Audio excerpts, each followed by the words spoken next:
This meeting is being recorded. Gracias, Padre Santo, porque nos das tu palabra, Señor, para que podamos estudiarla y aprender de ella, Señor. Aunque fue escrita hace tanto tiempo, Señor, sabemos que es una palabra actual, Señor, que hoy sigues hablando en nuestros corazones y sigues comentándonos y sigues guiándonos, Señor. Te damos gracias, la honra y gloria para ti siempre, Señor. Y queremos aprender más de ti, Señor. Queremos parecernos más a ti, Señor.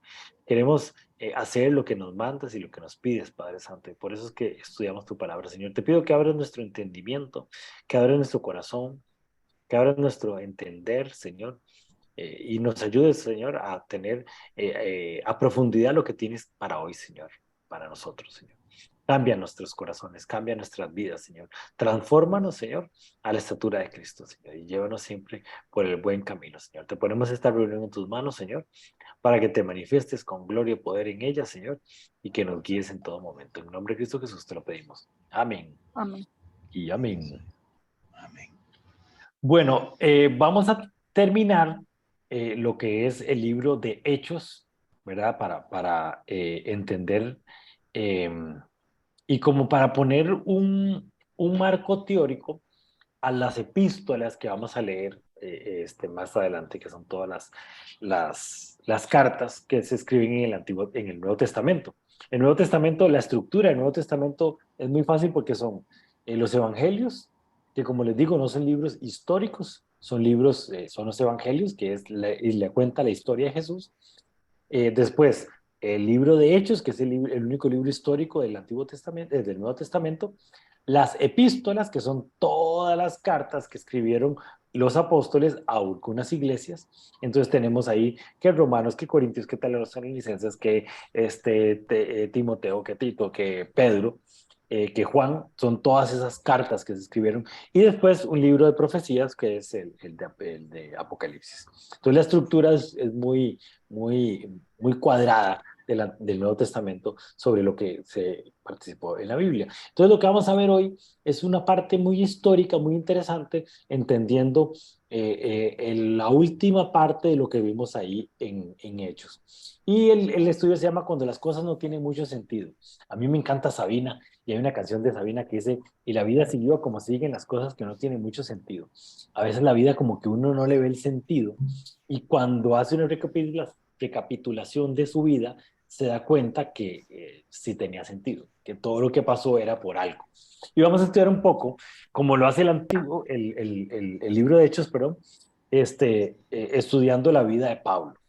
Pablo es un personaje súper importante en, eh, en el canon bíblico, porque lo que tenemos que entender es que lo que recibimos hoy en la Biblia son los libros que se denominaron como el canon bíblico, es lo que en el concilio y durante muchos años se consideró que es la palabra de Dios. Pero, como les decía, hay muchos hechos históricos, muchos libros históricos, muchos estudios que se han hecho sobre otros apóstoles que hicieron trabajos impresionantes. El trabajo de Felipe, por ejemplo, es sumamente impresionante como lo que hizo, el ministerio, los milagros y un montón de cosas que la Biblia no lo registra tan así. Es muy poquito lo que registra de la vida de Felipe, por ejemplo, después del ministerio. Entonces nos parece que lo importante lo hicieron Pablo y Pedro, pero no. Lo que se registró más que todo en la Biblia fue el trabajo de Pablo, Pedro y Santiago, ¿verdad? Que en realidad sí son como los que hacen la estructura de la iglesia primitiva y la iglesia como la tenemos ahora. Pero Lucas se juntó con Pablo, anduvo para arriba y para abajo con Pablo y él escribió lo que Pablo estaba haciendo. Y entonces Lucas, que fue el que escribió Hechos, registró lo que Pablo hizo. ¿Verdad? Si Lucas hubiera caminado con Felipe, hubiéramos tenido mucho más registro bíblico de la historia de Felipe. Por eso es importante entender la diferencia entre un libro del canon bíblico y un libro histórico de la época. No es que una cosa quita lo otro, ¿verdad? A veces cuando en National Geographic sale y los textos prohibidos, ¿verdad? Que encontraron en el Sahara o los textos prohibidos, o los evangelios ocultos, y empiezan con un montón de drama.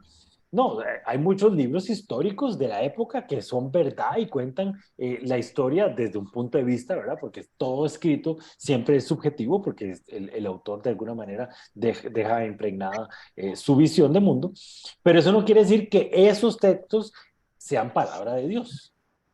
La palabra de Dios es lo que el canon bíblico y la iglesia y el Espíritu Santo nos dejó a todos como iglesia. Porque lo que quería contar era la doctrina, la historia, pero desde un énfasis teológico y de enseñanza. No nos quería contar una historia. La Biblia no cuenta la historia. La Biblia es la palabra de Dios para guía de nosotros. Mucha gente dice, es que qué barbaridad, en la Biblia no describe los dinosaurios. Entonces, para los cristianos los dinosaurios no existieron. Mentira. O sea, la Biblia simplemente no quiso registrar el hecho de que hubiera dinosaurios. Otros textos históricos y otras maneras de entender la vida, nos damos cuenta que los dinosaurios existieron. Y no porque no estaban en la Biblia, no quiere decir que no existieron, que es una máxima de los estudios bíblicos, que es la ausencia de certeza no nos da certeza de ausencia. ¿Qué quiere decir eso? Si no está registrado en la Biblia, no quiere decir que no pasó, simplemente quiere decir que no está registrado en la Biblia.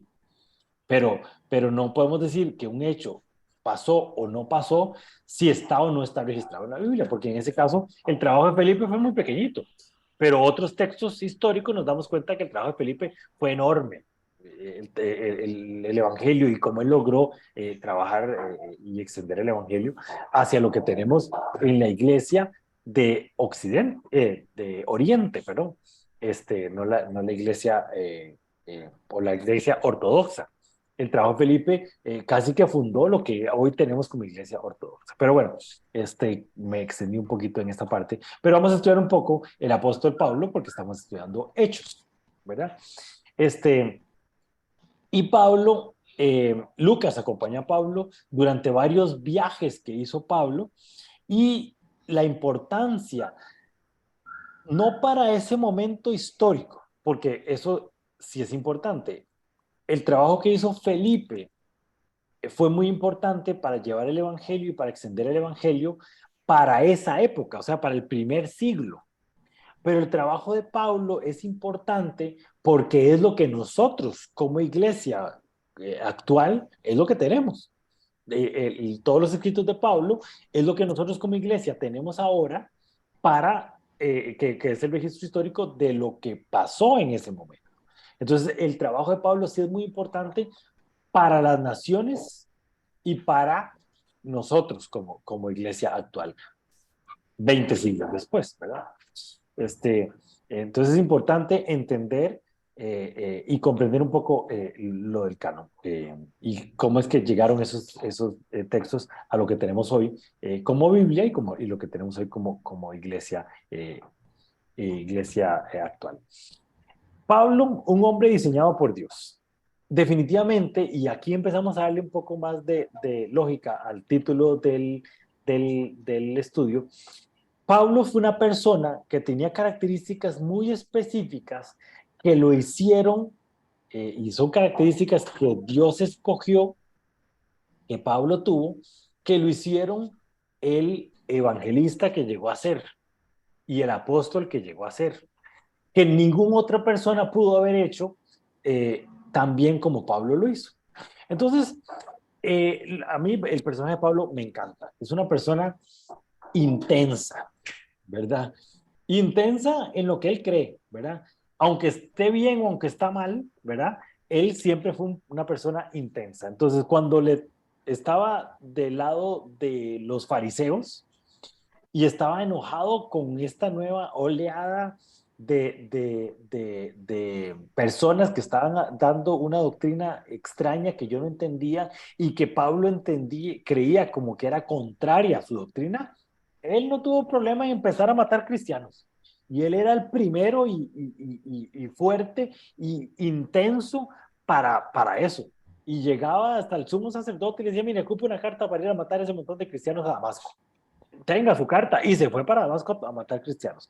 Se encuentra con Jesús es transformada su visión de mundo, Jesús le dice, yo soy, y le explica todo el evangelio, y le explica todo el trabajo. Por eso es que Pablo se considera apóstol, porque no fue llamado no fue que oyó una prédica de Pedro y su vida fue transformada, no.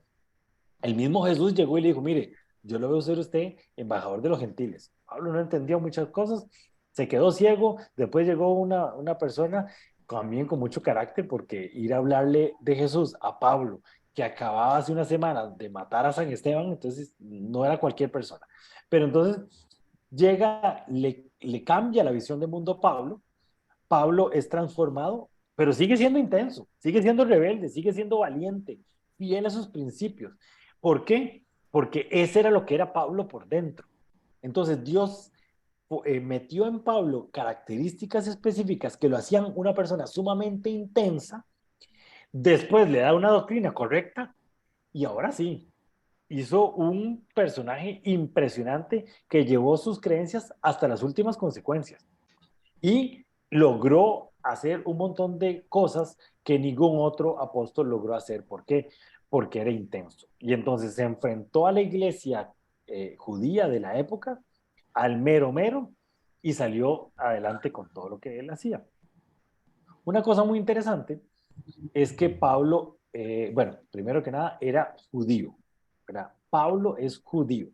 Entonces, muy interesante esta parte de que Pablo nos cuenta un poquito su doctrina y de dónde viene. Don Álvaro, si quieren, nos lee ahí Hechos 22 del 3 al 5. ¿Está bien?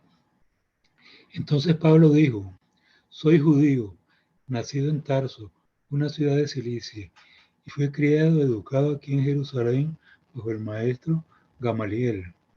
Como estudiante de él, fui cuidadosamente entrenado en nuestras leyes y costumbres judías. Llegué a tener un gran celo por honrar a Dios en todo lo que hacía, tal como todos ustedes hoy. Perseguí a los seguidores del camino, acusando a algunos hasta la muerte, y arresté a hombres como a mujeres para arrojarlos en la cárcel. El sumo sacerdote y todo el consejo de ancianos pueden dar fe de que esto es cierto, pues recibí cartas de ellos, dirigidas a nuestros hermanos judíos en Damasco, las cuales me autorizaban a encadenar a los seguidores del camino de esa ciudad y traerlos a Jerusalén para que fueran castigados. Entonces, y Pablo está diciendo esto después de que había tenido una vida en ministerio. O sea, él no tenía ningún reparo así, mire, mi vida anterior era esta y esto es lo que yo hacía y lo que yo creía y así soy yo, intenso. Interesante, nacido en Tarso, de la ciudad de Cilicia, criado y educado en Jerusalén bajo el maestro Gamaliel. Resulta que habían varios maestros de varias escuelas que los judíos de alguna estirpe, eh, de algún poder adquisitivo, escogían y decían, bueno, yo voy a estar en esa escuela de Gamaliel, por ejemplo. Y entonces él entra en la escuela de Gamaliel y él le enseña no solo el Pentateuco, que es lo que todos los judíos aprenden, sino un poco más de doctrina, un poco más de historia, ¿verdad? Cuando Pedro, por ejemplo, Jesús llega y le dice, sígame, era que un maestro le había pedido a una persona que lo siguiera. Entonces Pedro no tiene reparo en decir, sígame. En el caso de los demás maestros, ¿verdad? Los maestros generalmente no escogían a sus discípulos hasta cierto punto. El discípulo presentaba su nombre, Pablo presentó su nombre a Gamaliel, Gamaliel hacía un estudio de la familia y decía, bueno, está bien, entre este en mi clan. Y de ahí en adelante él dejaba su trabajo, por así decirlo, y se dedicaba cierto tiempo a estudiar la palabra y estudiar ya no solo el Pentateuco, sino toda la Biblia a profundidad con algún maestro, ¿verdad? Entonces en este caso le está diciendo Gamaliel y cuenta lo intenso que era. Me fui al sumo sacerdote, le pedí una carta para ir a matar cristianos y me fui a Damasco a matar cristianos. Les dice los del camino, ¿verdad? Yo les había comentado que esta era como se llamaba a la iglesia primitiva, porque son los que seguían el camino, la verdad y la vida, que es seguir a Jesús. Es interesante esos que siguen los de El Camino. ¿Ok? Pero, y era una cosa que yo sabía, pero no muy así. Resulta que Saulo es romano. Pablo tenía dos nombres.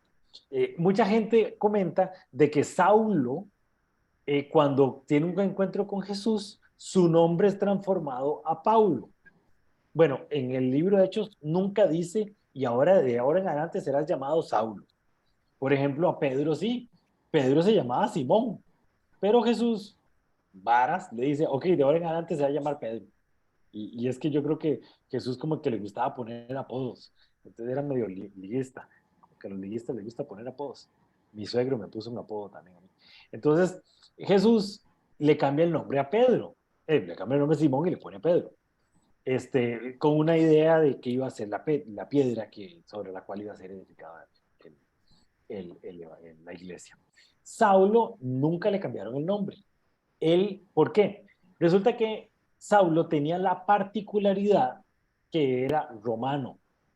O sea, él había nacido y fue criado dentro de la cultura romana. Los que nacían en Roma, que no eran esclavos, o no eran de los pueblos oprimidos por Roma, eran ciudadanos romanos. Entonces, Saulo era un nombre romano. Era el nombre que Pablo usaba cuando ejercía su nacionalidad romana. Y Paulo era el nombre cuando ejercía su nacionalidad judía, porque Pablo era judío y había sido criado en lo judío. Ahí lo vimos en el pasaje anterior. Pero claro, si quieres leernos ahí Hechos 22, del 24 al 29. El comandante llevó a Pablo adentro y ordenó que lo azotaran con látigos para hacerlo confesar su delito. Quería averiguar por qué la multitud se había enfurecido. Cuando tocaron a Pablo para azotarlo, Pablo le preguntó al oficial que estaba allí, ¿es legal que azoten a un ciudadano romano que todavía no ha sido juzgado? Cuando el oficial oyó esto, fue al comandante y le preguntó, ¿qué está haciendo? Este es un ciudadano romano. Sigue ahí. Entonces el comandante se acercó a Pablo y le preguntó, dime, ¿eres ciudadano romano? Sí, por supuesto que lo soy, respondió Pablo. Yo también lo soy, dijo el comandante entre dientes, y me costó mucho dinero. Pablo respondió, pero yo soy ciudadano de nacimiento. Los soldados que estaban a punto de interrogar a Pablo se retiraron velozmente cuando se enteraron de que era ciudadano romano, y el comandante quedó asustado porque había ordenado que lo amarraran y lo azotaran. Recordemos que el pueblo judío era un pueblo oprimido por el pueblo romano. O sea, Roma, los soldados y todo el ejército estaban invadiendo pueblos, llegaron a Jerusalén, invadieron Jerusalén y tomaron el pueblo. Entonces había un montón de judíos que vivían oprimidos bajo el pueblo romano y habían ciudadanos romanos que eran de una categoría superior y ellos vivían bajo la cultura romana y entonces tenían ciertos privilegios y ciertas libertades y derechos que solo los romanos tenían y los judíos no tenían. Entonces los soldados romanos podían agarrar a bofetadas a todos los judíos y nadie tenía ningún problema con eso porque eran inferiores, porque eran un pueblo oprimido. En cambio, si un soldado romano abofetaba un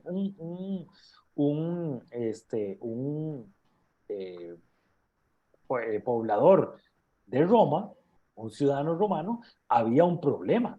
¿Por qué? Porque usted, soldado romano, no puede golpear a un ciudadano romano sin un juicio o sin ninguna cuestión. Entonces, los soldados romanos muy fácilmente oprimían al pueblo judío porque no había ninguna consecuencia, pero los romanos no. Entonces, Pablo utiliza su ciudadanía romana cuando le convenía. Entonces decía, mire, usted me van a agarrar a moquetazos. Pues yo soy ciudadano romano. Y entonces, inclusive el soldado que había amarrado a Pablo, estaba asustado porque si Pablo decía, mire, yo soy ciudadano romano y me acaba de amarrar sin ninguna razón, entonces tenía un serio problema. Y no solo eso, sino Pablo era romano de nacimiento. Este soldado, por ejemplo, él había comprado su nacionalidad romana. Entonces, era como romano, pero una categoría más abajo. Por eso era que era soldado romano. En cambio, Pablo caminaba libremente, y entonces él pide, ¿y por qué? Porque era ciudadano romano de nacimiento. Él había nacido libremente en una ciudad de Roma, no bajo la opresión, no bajo un pueblo oprimido. Entonces, por eso, Paulo y Saulo es el judío y el romano, que eran las dos personas que tenían esas dos nacionalidades. Eso hacía que Paulo podía perfectamente caminar ahí en Jerusalén y si alguien se levantaba contra él, él decía, mire, ¿qué le pasa? Yo soy romano, usted no puede ver conmigo. Y entonces la gente le tenía respeto y le tenía cierto celo a Pablo porque cuando quería era romano y eso le abría muchas otras puertas que, por ejemplo, Pedro no tenía. Pedro decía, ¿usted es romano? No, pues yo soy más judío que quién sabe qué cosas, tras de eso era pescador, nunca fui de la escuela de nadie, este, este, o sea, judío raso y raso hacia abajo, ¿verdad?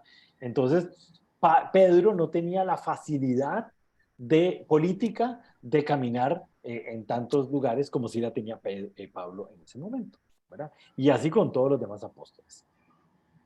Entonces, Dios escoge a Pablo para que fuera embajador de los gentiles, el que le va a llevar la palabra a los gentiles, con esta condición, porque le iba a traer, le iba a abrir otras puertas que ningún otro tenía, ¿verdad? Entonces, vemos desde ya el Espíritu Santo, desde antes de escoger a Pablo, ya había diseñado en Pablo una persona que por su carácter, por su condición política y por su enseñanza o la enseñanza que había recibido de la palabra, una persona perfecta para sentarse a hablar con judíos, para sentarse a hablar con gentiles, para sentarse a hablar con romanos, para sentarse a hablar con todo tipo de personas. ¿Por qué? Porque tiene una visión de mundo totalmente integral, diseñada por el Espíritu Santo. Entonces vemos cuando las cosas no tienen mucho sentido. Una persona como Pablo, o como Saulo, que estaba matando cristianos, tiempito después estaba predicando la palabra y era de los predicadores más grandes que hubo en esa parte de Asia, ¿verdad? Entonces, uno no entiende cómo suceden las cosas. Bueno, el Espíritu Santo estaba diseñando su iglesia y estaba diseñando su plan de expansión, definitivamente. Así podemos interpretarlo. Entonces, como les decía, Pablo hizo 3 o 4 viajes importantes en su ministerio y estos viajes tienen todos un principio y una intención en cada uno de sus viajes, pero también después vamos a ver las epístolas, o sea, las cartas que escribió Pablo y cómo cada uno de esos viajes fueron importantes para el desarrollo del ministerio de Pablo y el desarrollo de toda la liturgia o toda la escritura de Pablo, ¿verdad? Y cómo esos viajes empiezan a mezclarse y no se pueden ver como dos cosas aparte, sino es una vida ministerial de Pablo que lo que tenemos ahora son los escritos que le hizo a todas estas iglesias, pero también tenemos la parte de toda su vida ministerial. Y esos escritos son importantísimos porque son los que cimentaron la nueva iglesia cristiana como la tenemos ahora. Toda la doctrina que Pablo cuenta en sus cartas es la doctrina que tenemos ahora. Y entonces uno dice, bueno, es que no entiendo muy bien lo que significa el amor. Pablo escribió lo que significa el amor. Y el amor no es jactancioso, el amor no busca lo suyo, el amor todo lo tiene, todo lo busca, todo ese tipo de cosas que lo vemos en en todas las iglesias, en todos los matrimonios, que es de mis pasajes favoritos. Bueno, Pablo lo escribió de acuerdo a su doctrina, de acuerdo a lo que él tenía, y lo escribió para una iglesia que quería Pablo explicarles lo que significaba el amor. Bueno, ahora nosotros podemos interpretar lo que el Espíritu Santo nos indica de qué es el amor, de acuerdo a lo que Pablo escribió en uno de sus viajes, caminando hacia varias intenciones que tenía en cada uno de sus viajes. Entonces es importante entender la parte histórica y la parte bíblica que tenemos. ¿Okay? Entonces el primer viaje que hace Pablo consolida la iglesia misionera, que es la iglesia de Antioquía. Resulta que en Jerusalén la cosa se estaba poniendo complicada. Ya la iglesia principal judía que estaba en Jerusalén ya tenía en la mira a todos los cristianos, y entonces vimos en el estudio anterior cómo después de que matan a San Esteban, Pablo y varios apóstoles se van de Jerusalén y empiezan a abrir el evangelio, y empiezan a llevar el evangelio a un montón de las naciones, que era lo que Jesús les había pedido desde el puro inicio que hicieran, pero que ellos se habían quedado en Jerusalén. Pedro sí se queda en Jerusalén, pero Pablo y otro montón de apóstoles y de cristianos salen y van a varios lugares. Pablo pone la iglesia en Antioquía, y después de sentar la iglesia en Antioquía, donde se queda 3 años, levantando la iglesia de Antioquía, y empieza a hacer un viaje misionero de Antioquía, va abriendo como las iglesias hijas de esa iglesia de Antioquía. Entonces la iglesia de Antioquía se vuelve una iglesia sumamente importante porque se vuelve el centro misionero del evangelio en esa época. Entonces, todos los de por ahí iban y como que recibían la instrucción de lo que estaba ahí en Antioquía. ¿Okay? Ese primer viaje misionero se termina porque mandan a llamar a Pablo para hacer el primer concilio de la iglesia primitiva. Recuérdense, que lo vimos en el estudio pasado, la iglesia empieza a tener rencillas, y entonces los que no eran judíos le estaban mandando ok, sí, evangelizamos gentiles, evangelizamos personas que no son judías, pero los obligamos a que se circunciden, a que vayan a la iglesia judía, y entonces Pablo dice, no, un momentito, así no son las cosas. Usted no tiene que pedirle nada a ninguna persona que no sea judía. Usted no le tiene que pedir que cambien y se vuelvan judíos cristianos. No, ellos simplemente que sigan a Cristo. Y entonces Pedro también es de la misma idea, aunque un poquito menos radical que Pablo, y entonces dice, no, vamos a ver, vamos todos y nos ponemos de acuerdo. Entonces, mandar a llamar a Pablo. Pablo llega otra vez a Jerusalén y como que se ponen en orden todo, hacen la primera carta, hacen una carta donde dicen, ok, esto es lo que creemos, ok, vayan y sigan haciendo misioneros, pero siguiendo esta doctrina. Entonces es muy interesante porque fue el primer concilio de la iglesia primitiva. Bueno, el primer viaje se termina porque mandan a llamar a Pablo a ese concilio. ¿Y qué es lo que va a hacer Pablo?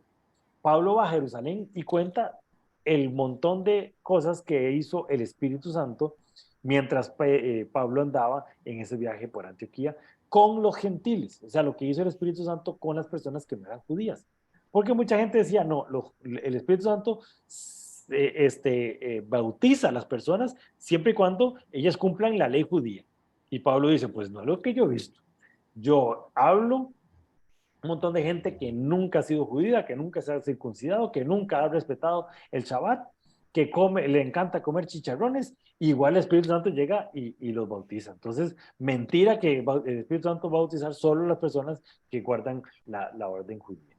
Entonces, Pablo cuenta su experiencia en eso, y casi que fue eso lo que llevó a la iglesia en ese primer concilio a poner todos de acuerdo. Ok, si el Espíritu Santo está haciendo eso con Pablo, ¿de por qué vamos a pedirle a la gente que haga algo diferente? Y además que el Espíritu Santo también había hablado con Pedro y le había dicho, mire, no llame inmundo a lo que yo ya santifiqué. Esas son las palabras del Espíritu Santo que le dicen a Pedro, y Pedro entiende, ok, el mensaje no es solo para judíos, es para todo el mundo. ¿Ok? Entonces como que el Espíritu Santo como que le hablaba a todo el mundo y le decía el mismo mensaje. Sí, así es el Espíritu Santo. Y a la fecha, a veces uno va y prepara un estudio bíblico y va a una iglesia y hablan sobre el mismo tema y mira qué vacilón, este me copió a mí. No, hombre, si usted le habló del Espíritu Santo y aquel otro también le habló del Espíritu Santo y está hablando lo mismo, ¿verdad? Obviamente. Pero bueno, ese fue el primer viaje de Pablo, perdón. El segundo viaje de Pablo, resulta que cuando termina ahí de Jerusalén, se va para Cesarea y empieza un viaje con la intención de ir primero a Asia. Dice, ok, voy a irme a Asia. Felipe había ido a Asia y a Felipe le había ido muy bien en Asia. Pero el Espíritu Santo le dice, no, no, no, yo no quiero que usted vaya a Asia, yo quiero que usted vaya a Macedonia. Entonces se va con Silas para camino a Macedonia. Macedonia ya está bastante largo, ¿verdad? Si vemos aquí, el primer viaje fue hasta Chipre, más o menos como por aquí. Ya el segundo viaje se va hasta Macedonia, y llega hasta Corintios y Efesios, o Éfeso, y se va con Silas. El personaje de Silas a mí, y eso son como cosillas como que uno se recuerda.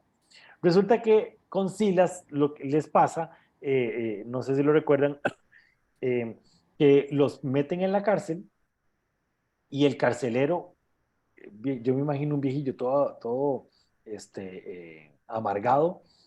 Durante la noche lo único que oye es a Pablo y a Silas cantando canciones de alabanza. Y era un fiestón que tenía Pablo y Silas alabando al Espíritu Santo, alabando al Señor. Y el carcelero dice, aquí pasa algo que yo no estoy entendiendo. ¿Por qué esta gente está feliz de estar metidas en la cárcel? Estaban en la cárcel porque los había agarrado la iglesia judía y los había metido ahí a la cárcel para callarlos. ¿Ok? Entonces, en ese segundo viaje se va con Silas y era un pandereta, Silas. Le encantaba cantar y entonces se va con Pablo haciendo un fiestón. Eso es lo que pasa en el segundo viaje. Y el Espíritu Santo lo guía y le dice, no vaya a Asia, vaya a Macedonia. Se va a Macedonia y vuelve a Cesarea. ¿Ok? Es en el segundo viaje. El tercer viaje, ya han pasado los años. Bueno, perdón, en este segundo viaje es interesante porque él va a Corinto, y va a Éfeso, que son dos ciudades muy grandes, muy importantes y cosmopolitas. Son ciudades donde mucho comercio pasa. Entonces, estratégicamente y políticamente, poner iglesias ahí es como decir poner la iglesia en Avenida Central. Entonces, todo el mundo que pasa por ahí se da cuenta que hay una iglesia y entonces empiezan a llevar el evangelio mucho más, a mucho más lugares, ¿verdad? Entonces, en ese segundo viaje logran fundar iglesias importantes y después le escriben a los corintios y a los efesios. Entonces, cuando leemos el libro de Primera de Corintios, ya sabemos que fue Pablo que le escribió a esta iglesia que estaba aquí en ese segundo viaje misionero que hizo. ¿Okay? El tercer viaje es el viaje de la despedida. Ya Pablo sabía que su ministerio estaba llegando al final hasta cierto punto, ¿verdad? Porque después Pablo tuvo un montón de años vivo, ¿verdad? Y haciendo su ministerio, pero ya no podía ir fundando iglesias. Entonces es un viaje de despedida. Igual sale de Antioquía y se va hasta Macedonia, baja hasta Corinto y después como que va despidiéndose de diferentes iglesias. Es muy interesante porque el Espíritu Santo empieza a contarle a profetas, a personas que oían del Espíritu Santo y que le decían, Pablo va a ir, va a terminar en Jerusalén, lo van a tomar prisionero y va a ver la fea. Entonces la gente le decía, Pablo, no vaya, quédese aquí. Si usted va a Jerusalén, van a meterlo a la cárcel y hasta ahí va a llegar su ministerio. Seguramente van a matarlo o lo que sea. Y Pablo dice, no, es que a mí después me dijo que fuera a Jerusalén, porque necesito ir a Roma. Y esto es muy importante. Desde el tercer viaje misionero, desde que empieza el tercer viaje misionero, Pablo, la idea era ir a Roma. Eso era lo que el Espíritu Santo le había dicho, mire, usted va a ir a Roma. Y la estrategia del Espíritu Santo es devolverlo a Jerusalén y el Imperio Romano le iba a pagar un viaje gratis a Roma. Iba a ser medio turbulento, pero iba a ser un viaje todo pagado directamente a Roma, que era lo que necesitaba el Espíritu Santo que Pablo hiciera, fuera a Roma. Entonces, él empieza a despedirse de todas las iglesias y dice, voy a ir a que me encarcelen en Jerusalén. Y él sabía eso porque el Espíritu Santo se lo había revelado. Igual como el Espíritu Santo le había revelado que no fuera a Asia, porque le iba a ir mal, que fuera a Macedonia, igual el Espíritu Santo le dijo, vaya a Jerusalén y lo van a meter en la cárcel. Y Pablo dice, voy a Jerusalén a hacer caso.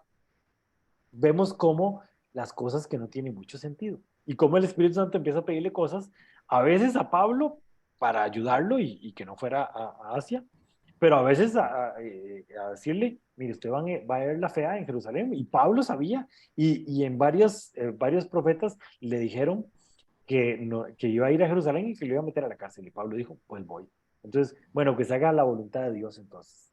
Efectivamente, él llega a Jerusalén y lo arrestan. El arresto de Pablo es muy interesante entenderlo porque nos abre una idea clara de qué es lo que está pasando en el ministerio de Pablo y cuál es la cosmología que tiene Pablo. ¿Ok? Entonces, primero hay una confusión en el atrio de la iglesia, para que entendamos un poquito. Resulta que Pablo llega a la iglesia y en la iglesia, en Jerusalén, el templo, estaba dividido en dos, el atrio y el lugar santo. El atrio es como el lugar público. Todo el mundo podía ir ahí al atrio. Pero después, el lugar santo, que era pasando las puertas del templo, llegaban al lugar santo, era el lugar donde se hacían los sacrificios. Ahí usted llegaba en el atrio, compraba sus palomitas y se las llevaba al lugar santo, siempre y cuando usted fuera judío, entraba al lugar santo, hacía los ritos de sacrificio, se ponía cuentas con Dios y salía de la iglesia.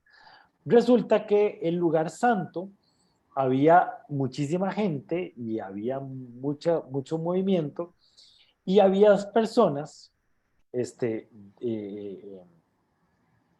digo que son como medio sapos, que llegaban y decían, no, usted puede estar aquí, y los echaban del lugar santo, porque era un lugar específico para judíos.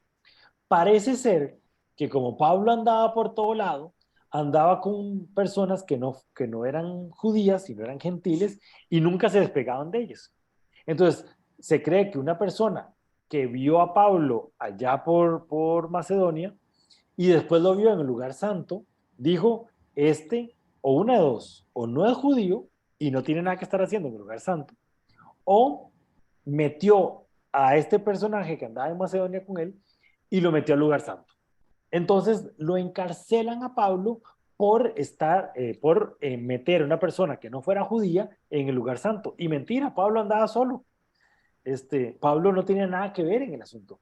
Entonces, es la excusa que tienen los sumos sacerdotes de agarrar a Pablo para, para que él, para encarcelarlo. Y al final de cuentas lo que querían era matarlo para ver si podían, perdón, apaciguar un poco esa nueva doctrina que estaba saliendo.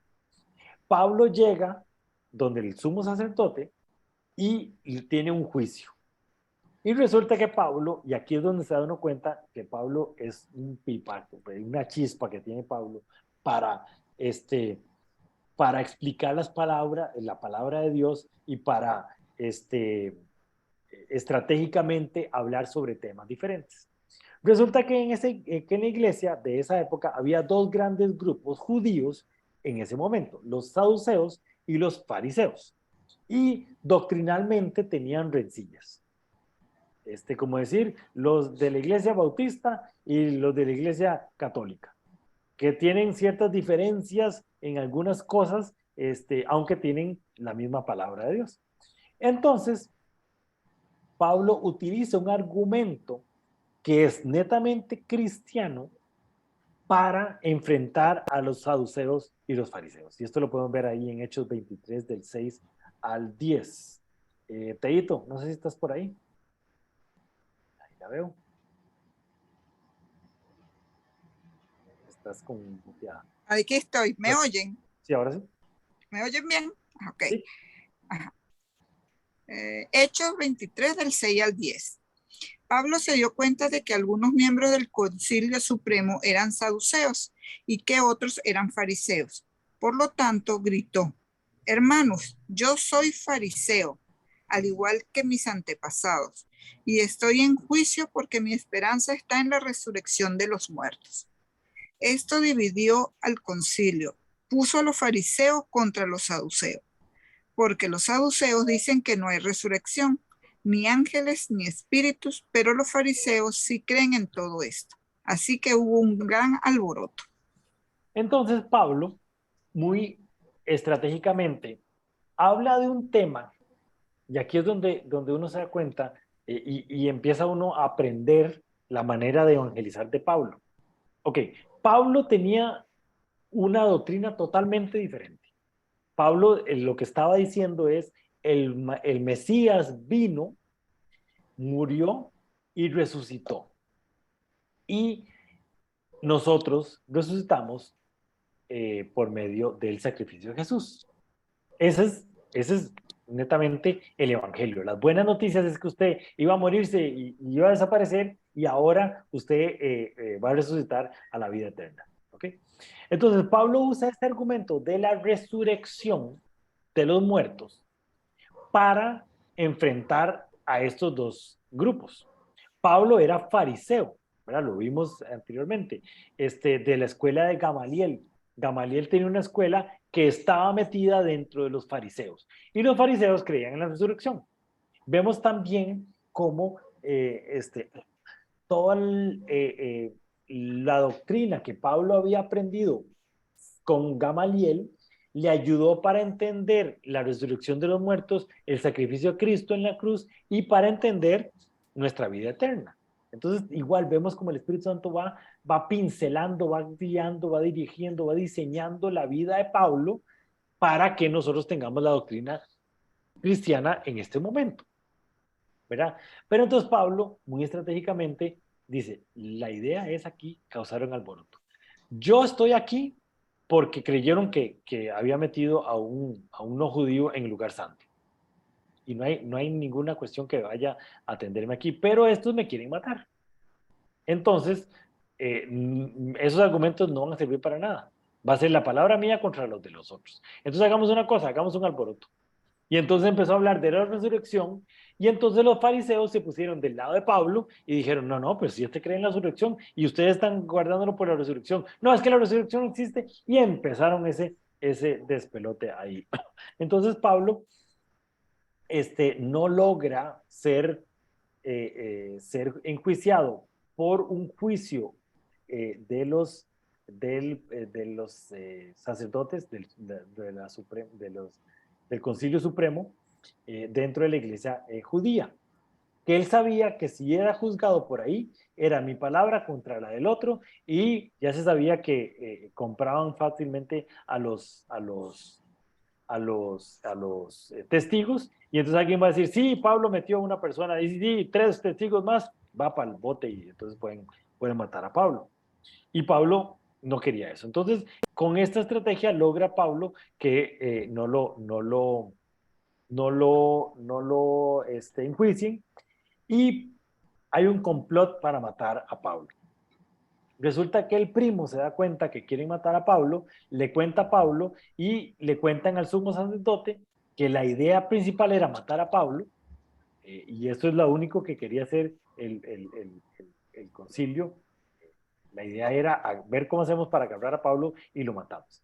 Entonces, Pablo decide que él no va a ir donde los judíos, ya los judíos no tienen nada que ver en el asunto, me voy o mándeme a mí, como ciudadano romano, mándeme a un juicio romano.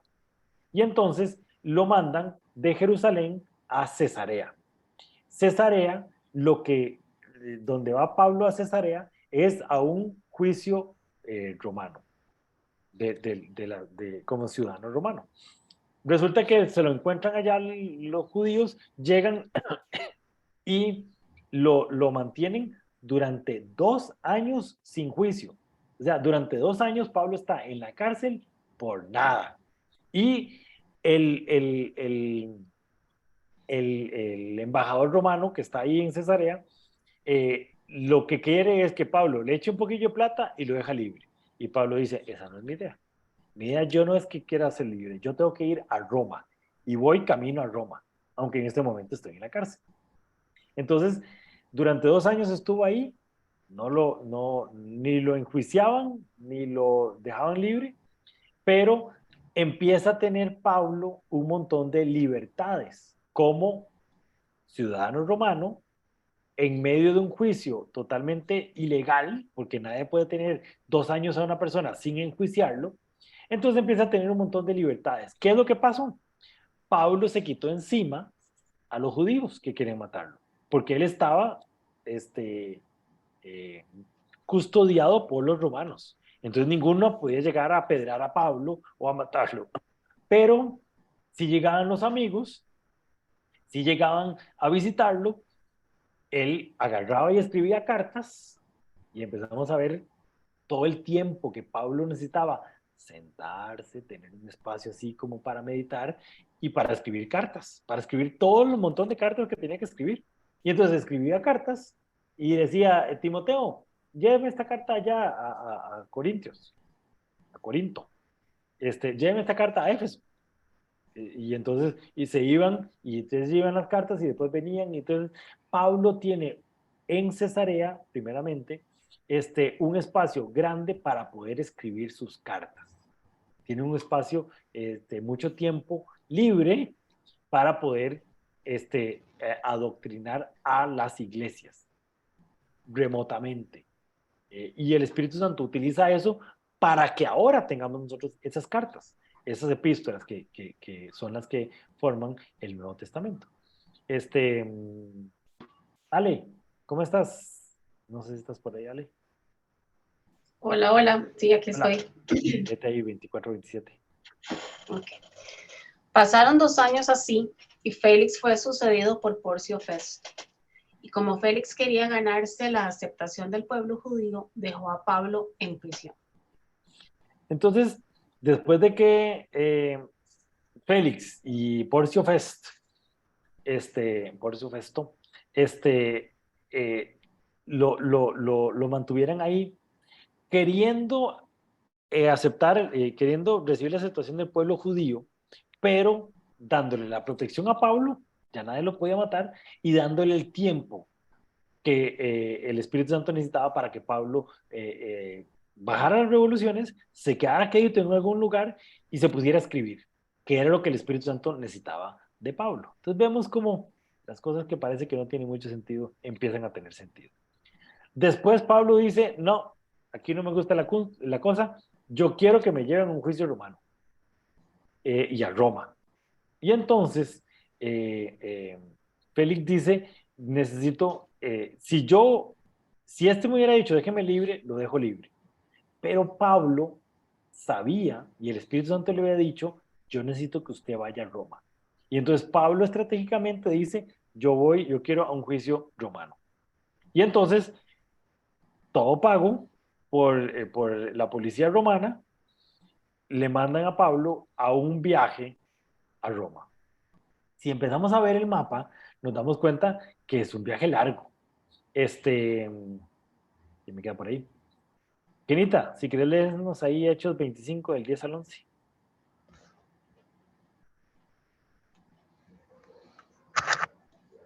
Voy. Eh, Hechos 25 del 10 al 11.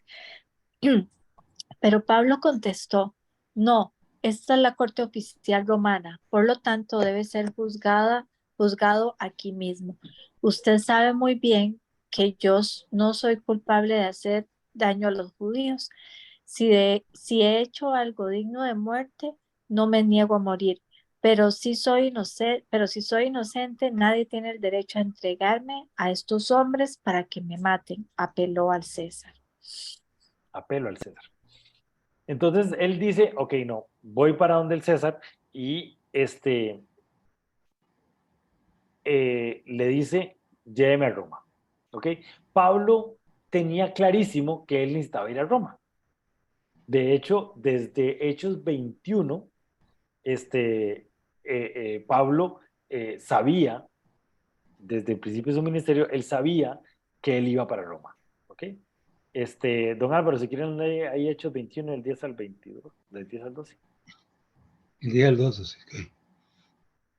Varios días después, llegó de Judea un hombre llamado Ágabo, quien también tenía el don de profecía. Se acercó, tomó el cinturón de Pablo y se ató los pies y las manos.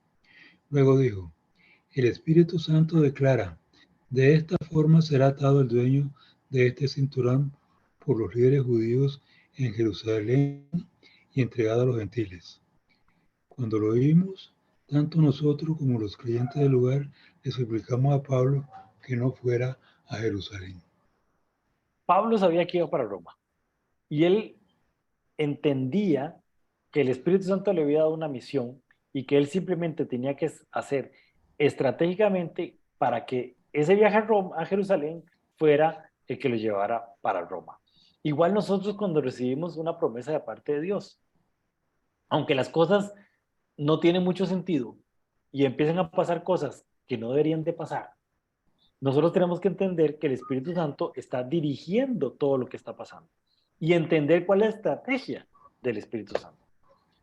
Pablo quería llegar a Roma. El Espíritu Santo lo quería mandar a Roma. Y Pablo dijo, ¿cuál es la mejor manera que tengo yo para ir a Roma? Yo, ciudadano romano, voy a ir a pedir que me vea el César. Y entonces me mandan a Roma y estando yo en Roma, voy a vivir de esta misma forma como he vivido en Cesarea, con la libertad que tengo para predicar, porque no va a haber ningún judío que esté molestándome porque yo estoy custodiado por una orden romana. Y con toda la libertad que tengo para recibir a la gente, para escribir y para hacer todas las cosas que el Espíritu Santo me está mandando a hacer. Entonces, aquí agarramos nosotros para nuestro saco cuando vemos que tenemos una promesa de parte de Dios por aquí y las situaciones empiezan a llevarnos por allá. Y eso es lo que Pablo tenía bien claro, que el Espíritu Santo al final de cuentas iba a hacer lo que le había mandado a hacer. No importa lo que le estaba pasando. Caro, si quieres leernos ahí Hechos 19, 21 al 22. Tiempo después, Pablo se vio obligado por el Espíritu a pasar por Macedonia y Acaya, antes de ir a Jerusalén. Y después de eso dijo, tengo que ir a Roma. Envió a sus dos asistentes, Timoteo y Erasto, a que se adelantaran a Macedonia mientras él se quedó un poco más de tiempo en la provincia de Asia. Vemos que es Hechos 19. Todo esto es del juicio. Ya estamos en Hechos 26, 27, ¿verdad?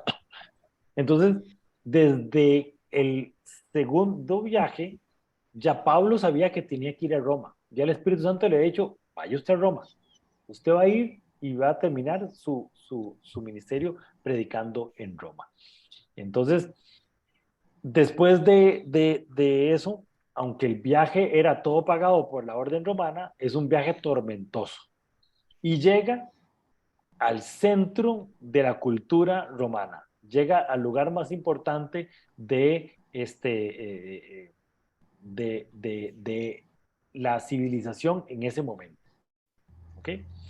Este viaje, si nosotros vemos que el primer viaje estuvo por aquí, el segundo viaje hizo hasta por aquí, el tercer viaje hace esto, o sea, el cuarto viaje, todo pagado por los soldados romanos, lo llevan hasta Roma. Aquí está Italia, aquí está Asia, aquí está Jerusalén. O sea, de Jerusalén a Roma es un montón.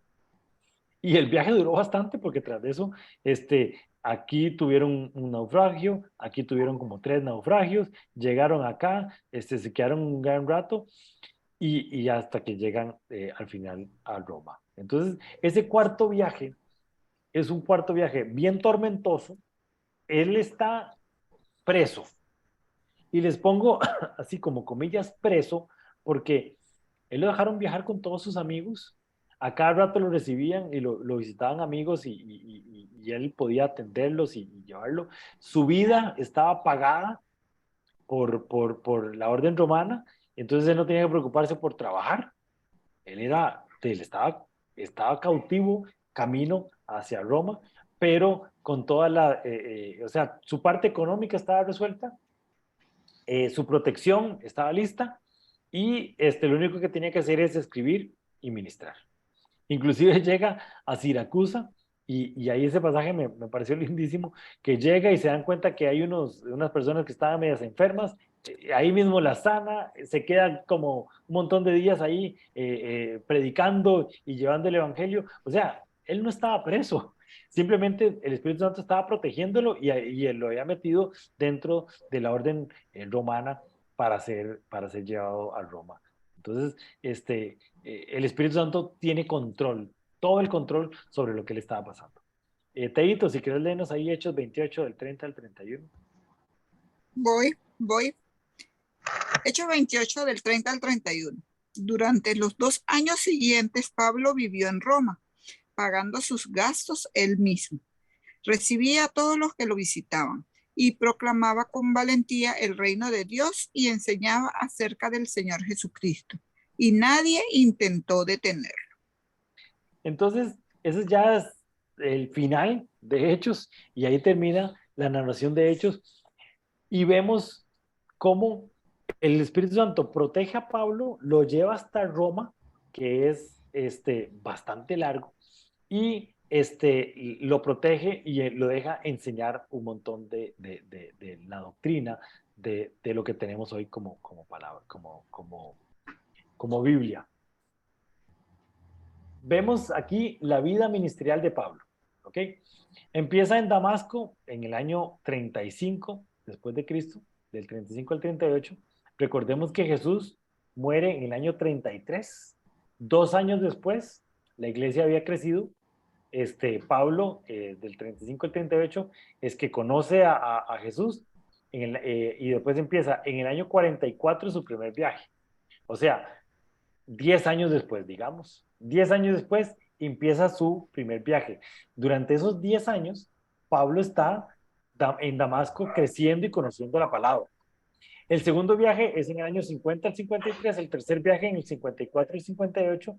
Lo encarcelan en Judea, como en el 60, viaja a Roma en el 61 y del 61 al 68 es que está en Roma. O sea, 8 años, 7, 8 años, la vida pagada y atendida por Roma y por el gobierno romano.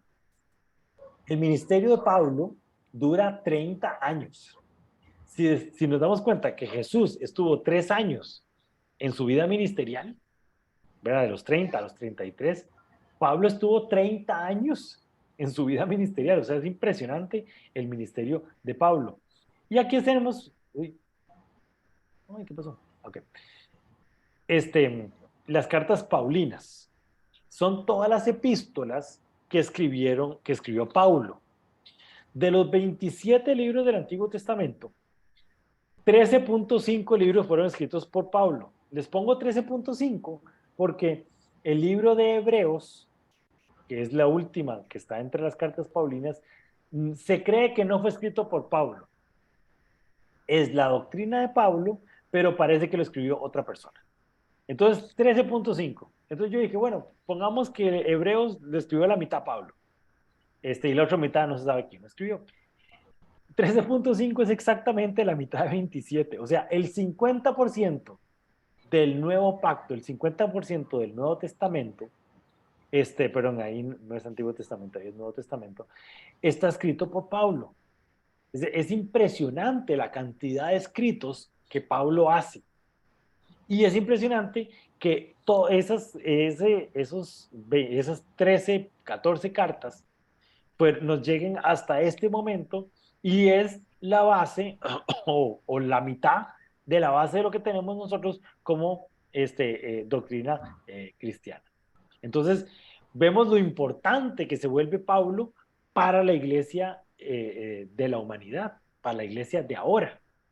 Como les digo, no es que Pablo fue el único que hizo los viajes evangelísticos.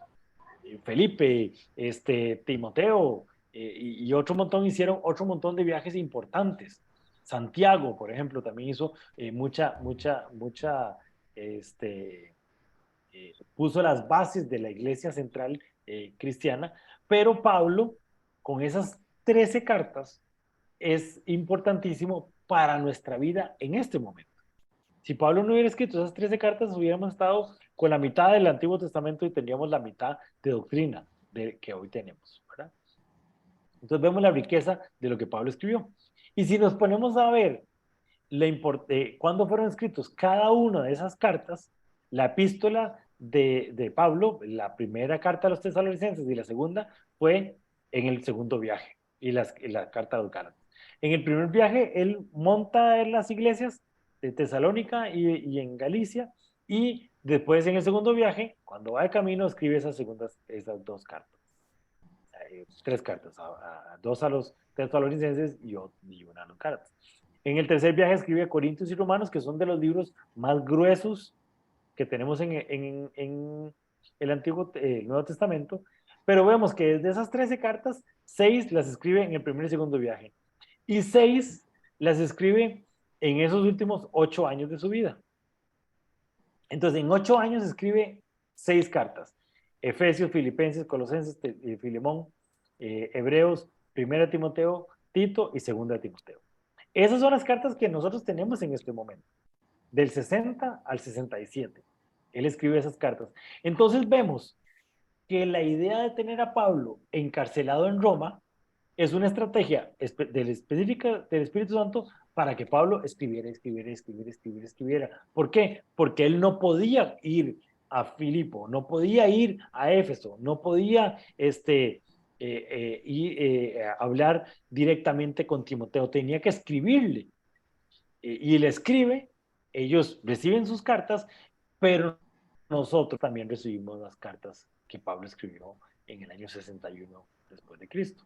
Entonces, la estrategia del Espíritu Santo para que Pablo viviera esa vida tan tormentosa es clara para que nosotros tengamos la Biblia que tenemos ahora. Entonces, pincelado, diseñado perfectamente por el Espíritu Santo, desde quién es Pablo hasta lo que vive Pablo, para que nosotros tengamos esta riqueza doctrinal que tenemos en todas las epístolas de Pablo. Y me pareció lindísimo ver cuándo fueron escritas las epístolas y en qué momento de la vida de Pablo están esas epístolas escritas.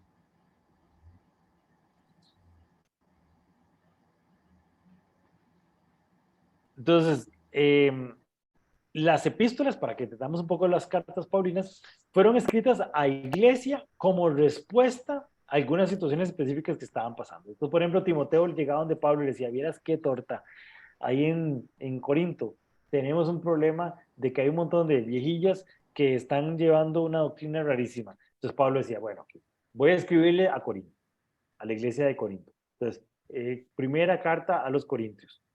El amor tal y tal cosa, esto es así, esto es así. Entonces, son escritas específicamente para ver las situaciones específicas. Pero nosotros tenemos las respuestas de Pablo. Lo que no tenemos son las preguntas que le hicieron a Pablo. Entonces, a veces tenemos que entender, para entender las epístolas, entender qué fue lo que le preguntaron, para entender qué fue lo que respondió. Porque, por ejemplo, hay una epístola que dice: las mujeres no deberían usar pantalón. Eso no es doctrina, no es que Pablo estaba diciendo, entonces, la vestimenta de las mujeres son ta. No, Pablo le dijo: mire, es que tenemos un problema, que hay un montón de mujeres que se están vistiendo de hombres y están subiéndose a los púlpitos y están haciendo barbaridades. Entonces Pablo dice: las mujeres no deben de vestirse de hombres. ¿Por qué? Porque era esa situación específica. Pero lo que tenemos son las respuestas, no tenemos las preguntas. Entonces hay que entender que las epístolas fueron escritas a las iglesias como respuesta a situaciones específicas. Entonces hay que entender las situaciones específicas para entender la carta. El objetivo de las cartas es dar instrucciones a los cristianos de comportarse y responder a las inquietudes que estaban pasando, ¿verdad? Y en general, responden a preguntas y a preocupaciones en Tesalonicenses y Corintios, y reprende en Gálatas y en Corintios. Y a veces es agradecimiento por cómo lo habían comportado con él en Filipenses, que es una carta lindísima, que vemos como Pablo está verdaderamente agradecido con la iglesia y con la organización en Filipo. ¿Ok? Y después las llamadas epístolas pastorales son ya escritos no a iglesias, sino a personas.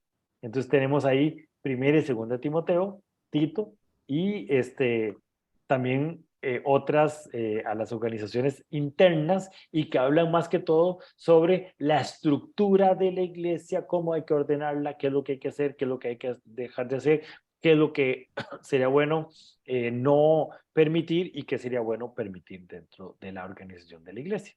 ¿Okay? Además de esas cartas que tenemos ahí, se sabe que Pablo escribió otro montón de cartas que se perdieron en el tiempo. Y es vaciloncísimo entender esto porque igual vemos la mano del Espíritu Santo ahí. Y tal vez en algún momento aparecerá la carta. Perfecto. ¿Qué quiere decir? Que esa carta es escondida por la iglesia. No, es simplemente el Espíritu Santo no necesitaba que eso estuviera dentro del canon.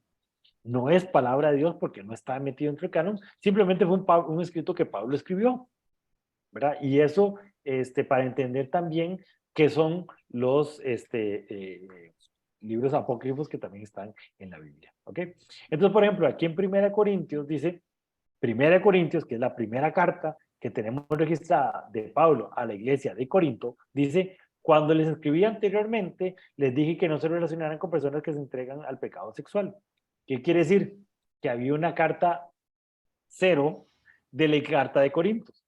Entonces, la primera carta de Corintios es la segunda carta que Pablo le había escrito a Corintios, a la iglesia de Corinto.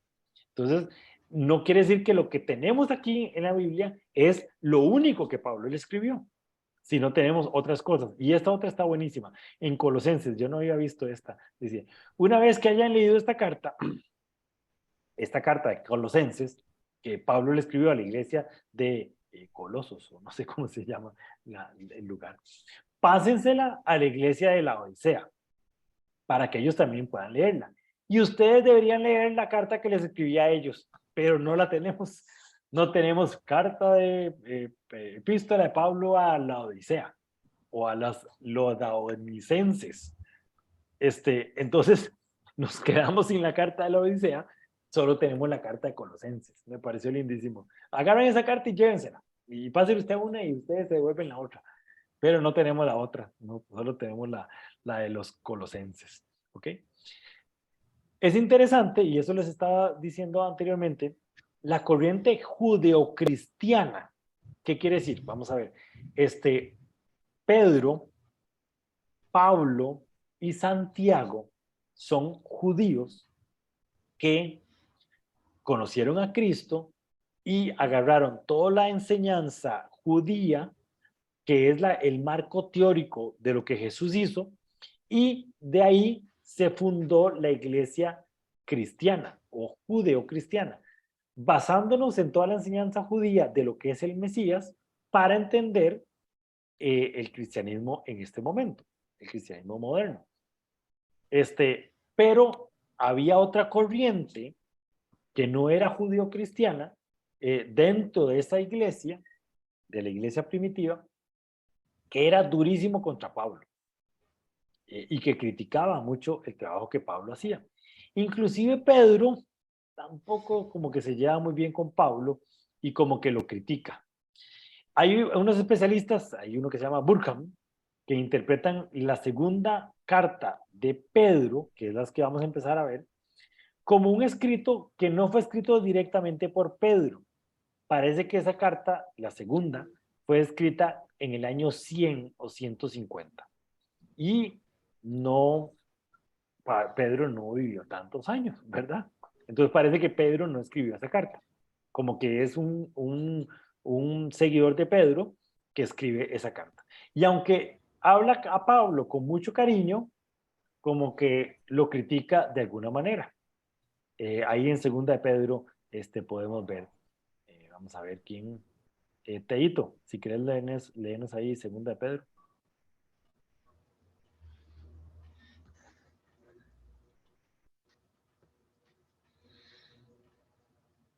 Cuando algo. Ajá. Segunda de Pedro 3, del 15 al 16. Y recuerden que la paciencia de nuestro Señor da tiempo para que la gente sea salva. Esto es lo que nuestro amado hermano Pablo también les escribió con la sabiduría que Dios le dio, al tratar estos temas en todas sus cartas. Algunos de sus comentarios son difíciles de entender y los que son ignorantes e inestables han tergiversado sus cartas para que signifiquen algo muy diferente, así como lo hacen con otras partes de la escritura. Esto resultará en su propia destrucción. Esta reacción es un poco benevolente. Algunos teólogos han traducido eso como que lo que Pablo dice está tan complicado que a veces hasta ni yo creo que eso es palabra del Espíritu Santo. Entonces Pedro critica montones a Pablo porque tenían dos ideas muy, muy diferentes. Pablo, que se quedó en Jerusalén, Pablo, que anduvo por todo Asia llevando el evangelio y viviendo con los gentiles, y Pedro quedándose en Jerusalén predicándole a judíos netamente y siendo la base de la iglesia primitiva, que sigue siendo Jerusalén, pero una base totalmente y centrada en una escritura judía. Entonces, como conclusión, podemos ver que el personaje de Pablo se puede amar o odiar. Y así ha sido durante la existencia de la iglesia. Inclusive la historia en sus inicios conjugaba diferentes posturas que pudieron haber existido en esa primera iglesia cristiana. O sea, Pablo como que de alguna manera se desvía de lo que Pedro enseña. Y lo interesante es entender que esas dos posiciones, inclusive la de Santiago, que algunos estudiosos han ubicado a Santiago como un hermano de carne de Jesús, han puesto una visión más judía de Santiago y de Pedro que la que tuvo Pablo. Y Pablo como que nadie le caía muy bien, ¿verdad? Pero lo interesante es que ambas visiones fueron incorporadas en el canon bíblico. Ambas posiciones, una un poco más, más gentil, más hacia los gentiles, menos judía, y otra más judía, ¿verdad? Entonces, estas dos posiciones fueron puestas dentro del canon bíblico y nos dan la Biblia y la cosmología que tenemos ahora. Pero una cosa podemos tener claro cuando leemos el libro de Hechos, y ojalá que esta no sea la primera vez que lo leamos completo. El Espíritu Santo siempre ha estado en control y lo sigue teniendo hasta el día de hoy de lo que está escrito. En el primer estudio que hicimos sobre el libro de Hechos, les dije que el libro de Hechos termina como muy... ¿Y qué pasó? ¿Y qué? No hay ninguna conclusión. Todos los demás libros terminan como un momento como que de conclusión. El libro de Hechos no. Y creo que es una manera que el Espíritu Santo que nos diga, ustedes, los que están leyendo esto, son los que tienen que escribir Hechos 29, que es el libro que sigue después de Hechos 28. La palabra Hechos se quedó en 28. Nosotros nos toca escribir el libro de Hechos 29. Pero saber y entender que hasta el día de hoy la iglesia sigue estando dirigida por el Espíritu Santo. Y nuestra vida, y ya como fuimos nosotros diseñados como personas, nuestras situaciones específicas, nuestras vivencias, nuestros problemas, porque también está metido en la cárcel tantas veces como Pablo, Pedro estuvieron, todo eso está dirigido por el Espíritu Santo con la idea de conformar la iglesia como la tenemos en este momento y como la vamos a tener en el futuro. Entonces entendamos que el Espíritu Santo nos guía nuestra vida y guía todo lo que pasa en Hechos 29, que es lo que estamos viviendo hoy. Y eso es lo que tengo para ustedes esta semana. No sé si tienen alguna duda. Un poco histórico el estudio de hoy, pero me encantó. A mí esa parte de la historia me encanta, me encanta. No sé si tienen alguna duda, alguna pregunta.